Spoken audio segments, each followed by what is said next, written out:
السلام علیکم ورحمۃ اللہ وبرکاتہ۔ دوستوں، کیا حال ہے؟ خیریت ہے؟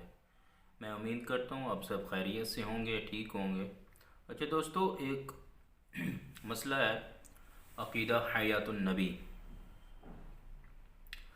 کچھ لوگ ہیں جو کہتے ہیں نبی مکرم صلی اللہ علیہ وسلم اسی قبر میں زندہ ہیں، یعنی دنیاوی زندگی ہے ان کی، کیونکہ قبر جو ہے وہ دنیا والی قبر ہے، آخرت والی نہیں ہے۔ یہ کچھ نام نہاد ملا جو اپنے آپ کو مولوی کہتے ہیں، جن کا عقیدہ قرآن پاک اور احادیث مبارکہ سے بالکل برعکس ہے، وہ کہتے ہیں نبی مکرم صلی اللہ علیہ وسلم جو ہیں وہ اسی قبر میں اپنے اسی جسم کے ساتھ زندہ ہیں، جبکہ کچھ علماء حضرات، یعنی جن میں سے خاص اشاعت التوحید والے، وہ یہ کہتے ہیں کہ نبی مکرم صلی اللہ علیہ وسلم کا جسم اطہر جو ہے وہ بالکل تر و تازہ، بالکل صحیح، بالکل ویسے ہی اپنی قبر مبارک میں ہے جیسا کہ نبی اکرم صلی اللہ علیہ وسلم کا جسم مبارک رکھا گیا تھا۔ لیکن وہ کہتے ہیں کہ ان کی جو زندگی ہے وہ زندگی آخرت والی زندگی ہے، اخروی زندگی ہے، وہ اللہ کے ہاں زندہ ہیں، قبر میں وہ زندہ نہیں ہیں۔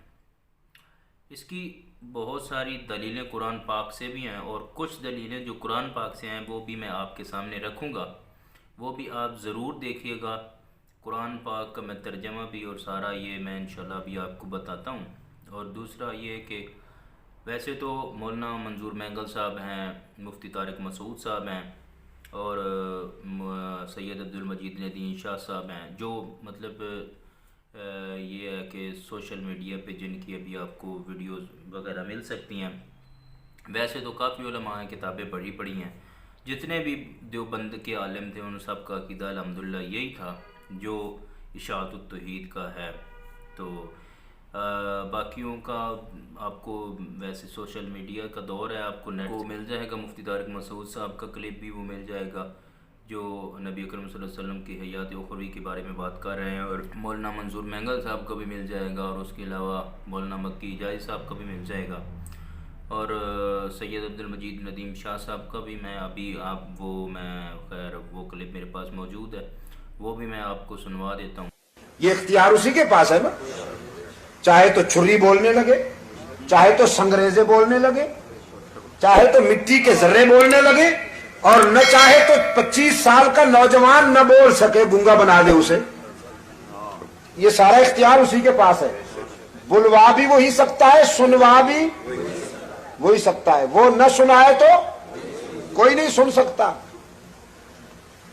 تم مردوں کی بات کرتے ہو، میں زندوں کو بھی کہہ رہا ہوں کہ وہ چاہے تو زندے بھی نہیں سن سکتے۔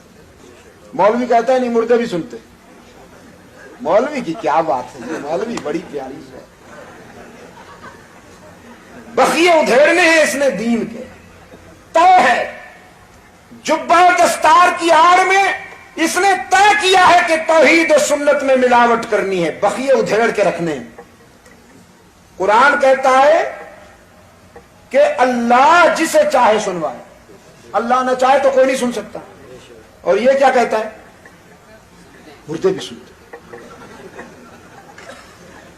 بلکہ یہاں تک کہتا ہے کہ بزرگ کی قبر پر جب کوئی پرندہ جا بیٹھے تو ان کو یہ بھی پتا ہوتا ہے کہ یہ ذکور سے ہے یا اناث سے ہے۔ یا رب، لیبارٹری ہوئی، قبر تو نہ ہوئی جہاں ریسرچ ہوتی ہے سیکس کی۔ یا رب، خاک کے ذرے بولے۔ اور باقی یہ آیات بھی آپ پڑھیں اور خود فیصلہ کریں کہ نبی مکرم صلی اللہ علیہ وسلم کی زندگی اخروی ہے یا دنیاوی ہے۔ السلام علیکم ورحمۃ اللہ وبرکاتہ۔ سب سے پہلے تو دوستو یہ ضروری ہے کہ ہمیں پتہ ہونا چاہیے کہ نبی مکرم صلی اللہ علیہ وسلم کی وفات بھی ہوئی ہے یا نہیں۔ تو اس کے لیے سب سے پہلے آیت تو یہ آپ پڑھیں کہ نبی اکرم صلی اللہ علیہ وسلم کی وفات ہوئی ہے یا نہیں۔ تو دوستو اس آیت سے صاف پتہ چل رہا ہے کہ اللہ پاک اپنے نبی کو فرما رہے ہیں کل نفس ذائقۃ الموت۔ سب سے پہلے تو یہ ہے کہ جو قرآن پاک کا مصداق ہے وہ سب سے پہلے نبی اکرم صلی اللہ علیہ وسلم پر لگتا ہے۔ تو یہ جو آیت ہے یہ صرف امت کے لیے نہیں ہے، یہ آیت نبی اکرم صلی اللہ علیہ وسلم کے لیے بھی ہے۔ اس آیت میں صاف لکھا گیا ہے کہ کل نفس ذائقۃ الموت، کہ جس شخص میں بھی جان ہے اس شخص نے موت کا ذائقہ چکھنا ہے، یعنی اس پر موت آنی ہے۔ اس کے علاوہ اور بھی آیات ہیں لیکن ویڈیو زیادہ لمبی ہو جائے گی، اس وجہ سے شارٹ ویڈیو کرنے کی خاطر میں صرف ایک آیت ہی دکھاؤں گا۔ اور اب مشرک لوگ جو کہتے ہیں کہ پیر قادر جیلانی نے روح کو واپس کر دیا اور اس نے واپس کر دیا، تو اللہ پاک فرما رہے ہیں کہ اگر تم اس قول میں سچے ہو تو ذرا اس روح کو لوٹاؤ، اوپر ترجعونہا ان کنتم صادقین۔ اور مطلب یہ کہ جو لوگ وفات پا گئے ہیں ان کو قیامت تک ان کی روح واپس اپنے جسموں میں نہیں آ سکتی۔ آیت نمبر 3، باقی سارا پڑھنا تو پھر وہ ویڈیو لمبی ہوئی جائے گی، نیچے اللہ پاک لکھ رہے ہیں، آپ خود بھی پڑھ سکتے ہیں روک کے۔ جو می برساتے ہیں تو وہ تر و تازہ ہو کر ابھرنے لگتی ہے، جس نے اسے زندہ کیا وہ یقینی طور پر مردوں کو بھی زندہ کرنے والا ہے۔ اگر قبر میں مردہ جو رکھا گیا ہے وہ زندہ ہے تو پھر اللہ کس مردے کی بات کریں، اللہ پاک کس مردے کو زندہ کریں گے؟ قبر والے مردہ ہیں تو ہی اللہ پاک اس کو زندہ کریں گے۔ دلیل نمبر 3 آگے دیکھیں۔ دلیل نمبر 4، کیا یہ تمہیں اس بات کا وعدہ کرتا ہے کہ جب تم مر کر صرف خاک اور ہڈی رہ جاؤ گے تو تم پھر زندہ کیے جاؤ گے؟ اب مجھے یہ بتائیں کہ اگر زندہ ہیں مردے تو پھر اللہ پاک کس کو کہہ رہے ہیں کہ یہ مر کر ہڈی ہو جائیں گے اور خاک ہو جائیں گے پھر اللہ پاک دوبارہ زندہ کریں گے؟ اگر پہلے ہی زندہ ہیں تو پھر دوبارہ کس کو زندہ کیا جائے گا؟ دلیل نمبر 5، اور یہ کہ قیامت قطعاً آنے والی ہے جس میں کوئی شک و شبہ نہیں، اور یقیناً اللہ تعالیٰ قبروں والوں کو دوبارہ زندہ فرمائے گا۔ اب قبر میں کون ہے یہ آپ کو بھی پتہ ہے اور مجھے بھی پتہ ہے، اور قبر میں اگر زندہ ہیں تو اللہ پاک قبروں والوں کو دوبارہ زندہ کیسے کرے گا؟ دلیل نمبر 6، انسان کہتا ہے کہ جب میں مر جاؤں گا تو پھر زندہ کر کے نکالا جاؤں گا۔ سمجھتے گیا ہی ہو سو۔ دلیل نمبر 7، اور مجھ پر میری پیدائش کے دن اور میری موت کے دن اور جس دن کے میں دوبارہ زندہ کھڑا کیا جاؤں گا سلام ہی سلام ہے، زندہ کھڑا کیا جاؤں گا۔